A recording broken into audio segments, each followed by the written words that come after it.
நான் பாக்குறேன். நேற்றுங்க எனக்கு ஒரு தகவல், கூட பிறந்த சகோதரி கிட்ட 10 வருஷமா பேசாத ஒரு சகோதரர்க, அவள் நேற்று இறந்து போனாள். மறுபடியும் எங்க போய் சந்திக்க போகிறாய்? எந்த வீராப்ப? எதற்காக? நான் உங்க எல்லார்கிட்டையும் சொல்றேன், இங்க எத்தனை பேர் அண்ணனா இருக்கிறீங்கன்னு எனக்கு தெரியாது. எத்தனை பேர் அண்ணனோடு பிறந்திருக்கிறீர்கள்?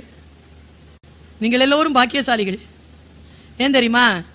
நம்ம அப்பா சின்ன வயசுல எப்படி இருப்பாருன்னு நம்ம தெரிஞ்சுக்கணும்னா நம்ம அண்ணனை போய் பார்த்துக்கலாம்.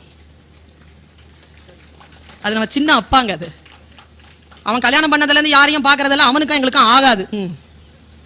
அப்புறம் அவனு சொல்ற, உங்க அம்மா அப்பாவுக்கு தெம்பு இருந்தா உங்களுக்கு தம்பி தங்கச்சி கிடைப்பா, அண்ணா அக்கா கிடைக்காது. முடிஞ்சா இன்னைக்கு ராத்திரி போய் தொலைபேசியில, அண்ணே நல்லா இருக்கியா, ஏன் என்ன திடீர்னு பேசணும் போல தோணுச்சு, அப்பா ஞாபகம் வந்துச்சா, உன் ஞாபகம் வந்துச்சு, நல்லா இருக்கல்ல, எப்பாவது ஒரு வாட்டியாவது பார்த்துடலானே, வீட்டில் வேணாம் வெளியில் பார்த்துக்கலாமா, கேளுங்களேன், உங்கள் அண்ணன் தானே.